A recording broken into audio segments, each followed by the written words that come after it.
기도하기 위해서 오신 우리 성도님들 진심으로 환영합니다. 우리 찬송가 384장, 옛날 찬송 434장,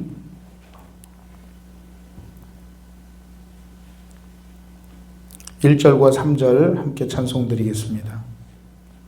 나의 갈 길 다가도록 예수 인도하시니 내 주 안에 있는 긍휼 어찌 의심하리요. 믿음으로 사는 자는 하늘 위로 받겠네. 무슨 일을 만나든지 만사형통하리라. 무슨 일을 만나든지 만사형통하리라. 나의 갈 길 다가도록 예수 인도하시니 그의 사랑 어찌 큰지 말로 할 수 없도다.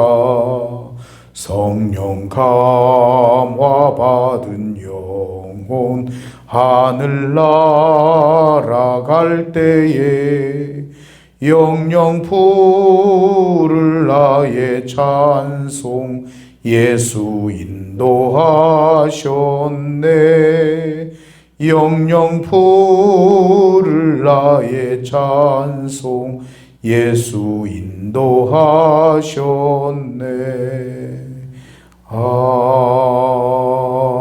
아멘. 아멘.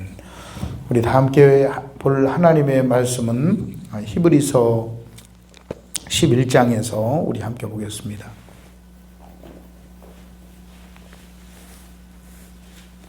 히브리서 11장 1절부터 3절까지 보겠습니다.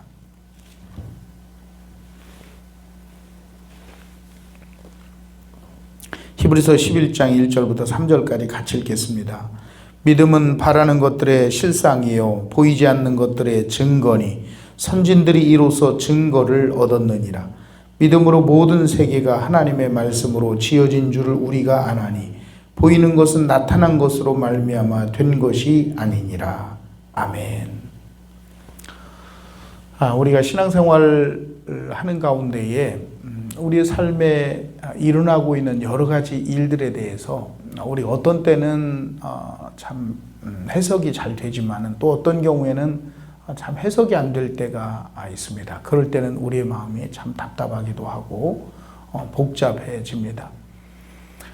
뿐만 아니라 우리가 성경을 읽을 때에도 우리가 성경을 읽어 나갈 때 어떤 내용은 잘 이해가 잘 되기도 하지만은 또 어떤 내용은 우리 상식적으로 이성적으로 이해가 안 되는 그런 내용들도 참 많이 있습니다.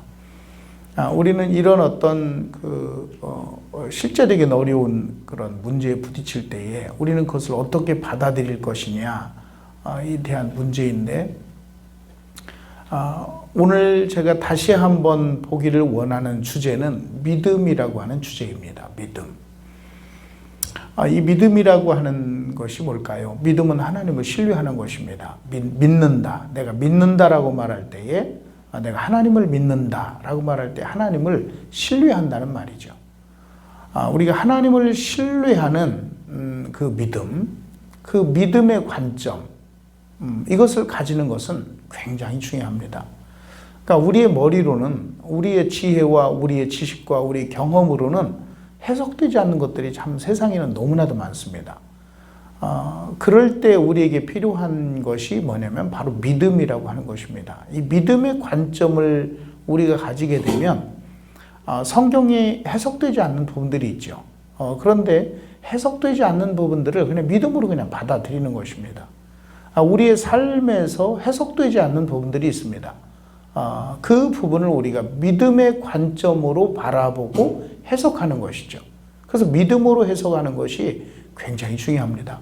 하나님을 신뢰하는 관점에서 세상을 해석을 하고 이 일을 해석하고 내 문제를 해석하고 내 삶을 해석하고 내 인생을 해석하는 것입니다. 그러니까 믿음으로 해석을 한다고 하는 것이 우리 믿음의 사람들, 신앙인들에게는 너무너무 중요하죠. 그런데 우리가 살아가다 보면 믿음으로 해석을 해야 될 영역인데 인간적으로 해석을 하는 거예요. 그냥 우리의 지식과 경험을 갖고 해석을 하는 거예요. 그냥 내 눈에 보이는 대로 해석을 하는 거예요. 그러면 그 해석이 성경적 해석이 되지를 못하는 겁니다. 그러므로 우리가 해석을 할 때에 우리에게 정말 중요한 거, 우리가 살아가는 가운데 우리가 정말 받아들이고 관점을 가져야 할 것 중에 하나가 뭐냐면 하나님을 신뢰함으로 우리가 하나님을 신뢰함으로 생각하고 하나님을 신뢰함으로 받아들이고 하나님을 신뢰함으로 믿음을 가지고 해석을 해야 될 일들이 너무나도 많다는 것입니다.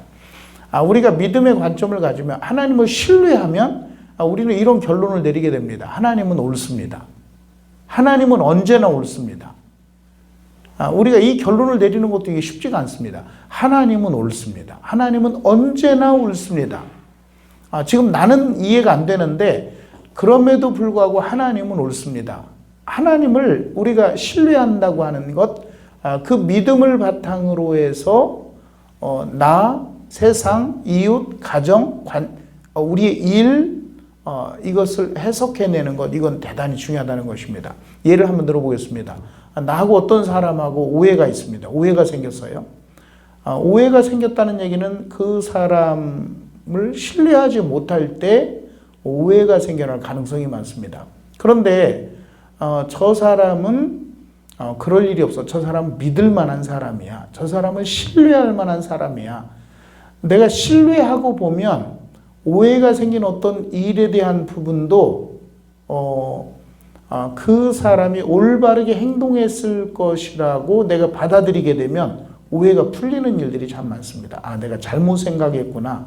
내가 잘못 봤구나. 내가 잘못된 관점을 가지고 저 사람의 행동을 내가 해석을 했구나. 내가 그 사람을 온전하게 신뢰하게 되면 오해가 풀어집니다. 온전하게 신뢰하고 신뢰하는 그 관점을 가지고 다시 일을 보면 그러면 그 문제가 해결이 되는 경우들이 있습니다. 그런데 저 사람이 행동한 거, 저 사람이 한 일을 내가 오해를 하게 되면 다른 관점에서 바라보게 되면 신뢰하지 못하게 되면 영원한 숙제가 되고 그리고 결국 그 사람 불신하게 되는 것이죠. 우리가 성경을 대할 때에도 우리의 이성으로 다 해석이 된다고 생각을 하시면 안 됩니다. 우리가 성경에 나와 있는 모든 사건을 내가 이해할 수 있을 거라고 생각을 해서는 안 됩니다. 그런 영역들이 있습니다. 그런 영역들에 대해서 우리는 하나님을 신뢰해야 됩니다. 하나님이 옳습니다. 하나님은 언제나 옳으십니다. 우리가 이 믿음을 우리가 가져야 합니다. 우리에게 일어나고 있는 일들이 우리가 해석이 안 될 때가 있습니다. 받아들이기 어려울 때가 있습니다. 그런데 그 부분을 우리가 해석함에 있어서도 하나님을 신뢰함을 통해서 우리의 사건도 우리의 일도 해석해낼 줄 알아야 됩니다. 그 사람이 믿음의 사람이죠. 히브리서 11장에 나오는 믿음의 위인들이 있지 않습니까? 이제 4절부터 계속해서 나오는데 여기 아벨, 그리고 또 에녹, 또 뿐만 아니라 노아, 아브라함, 이삭, 야곱, 사라, 여기 나와 있는 많은 사람들을 보면 그 사람들이 허물이 없었다 이런 얘기를 하는 게 아닙니다. 또 그들이 완전한 사람들이었다 그런 얘기를 하는 게 아닙니다. 여기 등장하는 믿음의 위인들은 믿음을 가지고 살았다는 겁니다. 그 믿음이라는 게 뭘까요? 하나님을 신뢰함으로 살았다는 거예요. 하나님을 신뢰함으로 받아들였다는 거예요. 하나님을 온전히 신뢰함으로 자신의 그 모든 상황과 환경을 해석해냈다는 거예요. 그들은 하나님을 온전히 신뢰함으로 고난도 해석했다는 거고 하나님을 온전히 신뢰함으로 심지어는 핍박과 고난과 죽음까지도 해석해냈다는 거예요. 히브리서 11장을 한번 쭉 읽어보세요. 그러면 결국은 그들은 한마디로 하나님을 신뢰했다. 이것입니다. 하나님을 신뢰함으로 문제를 해결했다. 하나님을 신뢰함으로 그 믿음을 가지고 살았다. 그랬더니 뭐가 나타났더라? 그렇게 믿음을 가지고 하나님을 신뢰함으로 살았더니 증거물이 나타났다는 거예요. 증거물. 오늘 3절 말씀을 보게 되면 2절을 보면 선진들이 이로써 증거를 얻었느니라. 선진들이 이로써 증거를 얻었느니라. 무엇로 증거를 얻었다는 거예요? 그러니까 증거라는 얘기는 무슨 얘기냐면 현실로 나타났다는 거예요. 그게 현실로 눈에 보이도록 나타났다는 거예요. 그러니까 증명이 됐다는 거예요. 그럼 뭘로 증명이 됐느냐? 믿음으로 증명이 됐다는 거예요. 1절을 보면 믿음은 하면서 믿음에 대해 설명을 합니다. 그러면서 2절에 보니까 믿음은 해놓고 선진들이 이로써 증거를 얻었느니라. 그 이로써가 뭘까요? 믿음으로써. 믿음으로써 증거물을 만들어낸 거예요. 그 믿음이 뭡니까? 하나님을 신뢰한 겁니다. 하나님을 신뢰함으로 해석되지 않는 걸 해석한 거예요. 하나님을 신뢰함으로 내 삶의 현장에서 받아들일 수 없는 걸 믿음의 관점에서 그걸 받아들인 거예요. 믿음의 관점에서. 하나님을 신뢰함으로 나의 지금 답답한 상황을 받아들인 겁니다. 그러니까 우리가 자꾸 인간적으로 해석을 하려고 하면 자꾸 오해가 생기고 인간적으로 생각을 하려고 하면 자꾸 우리의 마음이 상처가 되고 낙심이 되고 상심이 되고 하나님이 왜 이렇게 했을까? 왜 하나님이 나는 도와주지 않으실까? 왜 하나님이 나에게 고난을 주셨을까? 왜 하나님이 나에게 병을 주셨을까? 왜 하나님은 나에게 하면서 거기에는 끊임없는 그 이유를 우리가 갖다 붙이게 되면서 자꾸 오해가 일어납니다. 오해가 일어나고 결국 그 오해는 오해의 결과를 만들어낸다는 거예요. 그런데 믿음의 사람들은 어떻게 했다는 거예요? 믿음의 사람들은 믿음으로 해석을 했다는 거예요. 그러니까 믿음이라는 게 뭐예요? 하나님을 신뢰하는 겁니다. 하나님을 어떠한 경우에도 신뢰했다는 거예요. 내 삶의 환경이 이렇게 저렇게 해석되지 않는 여러 가지 사건들이 벌어지는데도 불구하고 그걸 하나님을 신뢰함으로 그걸 받아들이고 해석했다는 거예요. 그렇게 하나님을 온전히 신뢰했더니 어떤 결과가 나타났다? 하나님을 신뢰한 증거가 나타났다. 그 결과물이 나타났다. 믿음의 사람들이 다 그렇게 살았다. 이것이 1절부터 3절까지 결론을 내려놓고 그 사례들을 지금 설명을 해놓고 있는 겁니다. 11장. 히브리서 11장은 시간이 날 때 한번 쭉 읽어보시기를 바랍니다. 히브리서 11장 1절부터 3절을 다시 한번 보면 믿음은 바라는 것들의 실상이요 보이지 않는 것들의 증거니. 그러니까 이 믿음이라고 하는 건 하나님을 신뢰하는 거 있죠. 하나님을 신뢰하는 것은 바라는 것들의 실상이 된다는 것. 그러니까 하나님을 우리가 신뢰하는 것은 대단히 추상적인 것이죠. 보이지 않는 것들이죠. 보이지 않는 것들인데 근데 그게 실상이 되더라는 거예요. 하나님을 신뢰하는 것이 실상으로 나타나고 하나님을 신뢰하는 것들이 보이지 않는 것들의 증거로 나타나더라는 거예요. 그래서 믿음의 사람들은 이로써 증거를 얻어냈다는 겁니다. 하나님을 신뢰하면 증거가 나타납니다. 하나님을 신뢰하면 결과물을 만들어냅니다. 우리 모든 삶에 대해서 하나님을 철저하게 신뢰하면, 온전히 신뢰하면, 그러면 해석되지 않는 것들도, 이해되지 않는 것들도, 또 해결되지 않았던 것들도 그런 상황 가운데에서도 하나님을 신뢰하면 하나님은 언제나 오르십니다.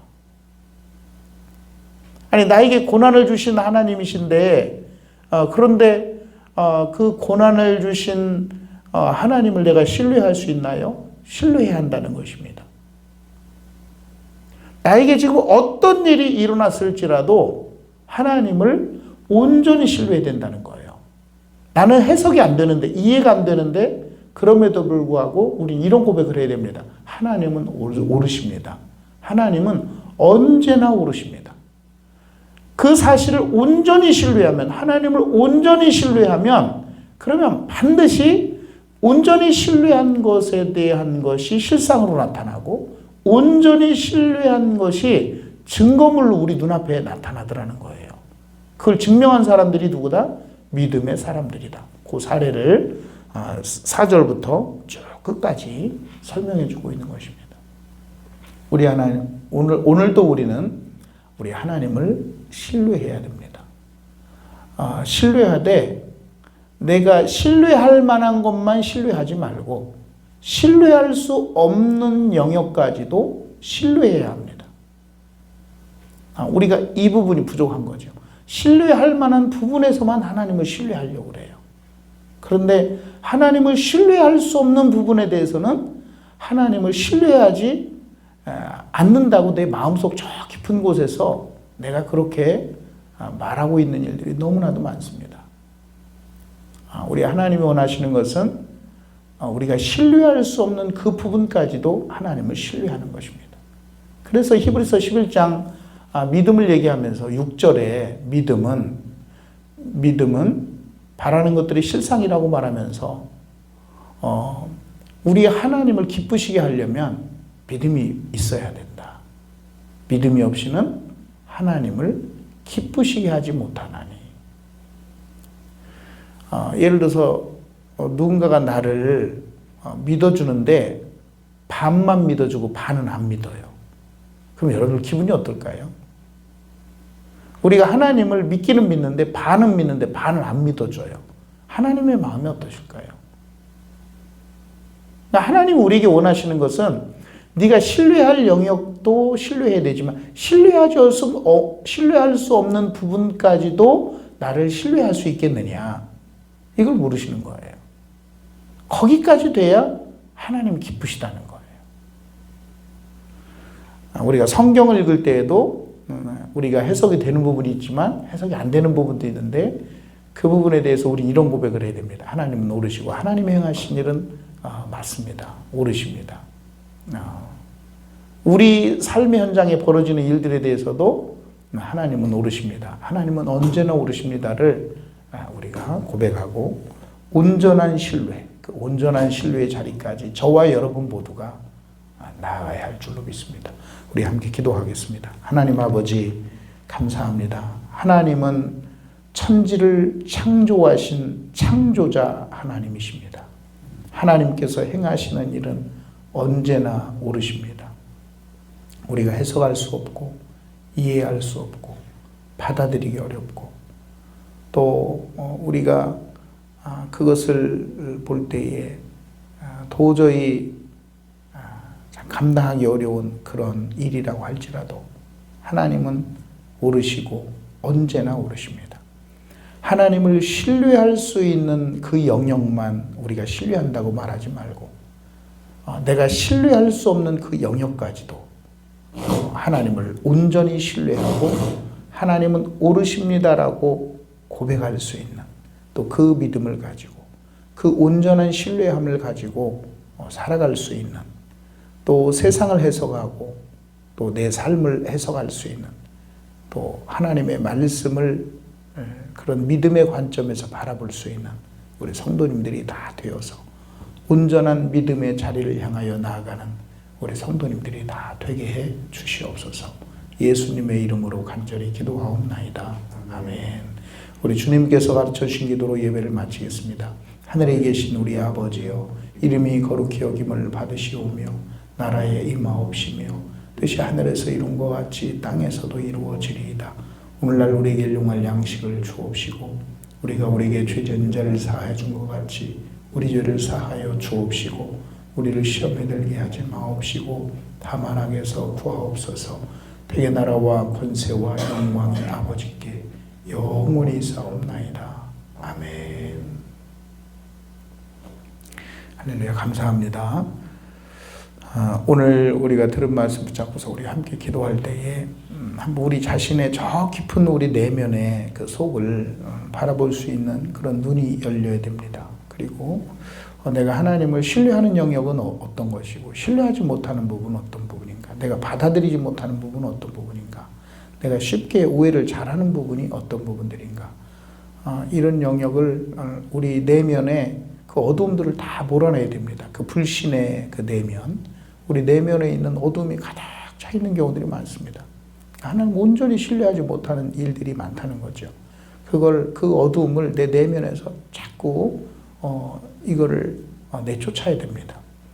그래야 나의 내면이 우리 하나님 온전히 신뢰하게 되고 온전히 신뢰하는 그 신뢰로부터 그 증거들이 나타나는 것입니다. 마지막 결국 결과가 만들어지게 되는 것이죠. 하나님, 내가 하나님을 신뢰하는 영역은 어떤 영역이고 또 내가 하나님을 신뢰하지 못하는 영역은 어떤 영역입니까? 그 영역까지도 하나님을 온전히 신뢰하는 그 믿음의 자리로 주님 내가 나아갈 수 있도록 성령님 도와주십시오 하고 우리 함께 기도하고 교회와 가정과 개인의 기도 제목과 또 우리 성도님들 위해서 함께 기도해 주시면 감사하겠습니다. 우리 다 함께 기도하겠습니다.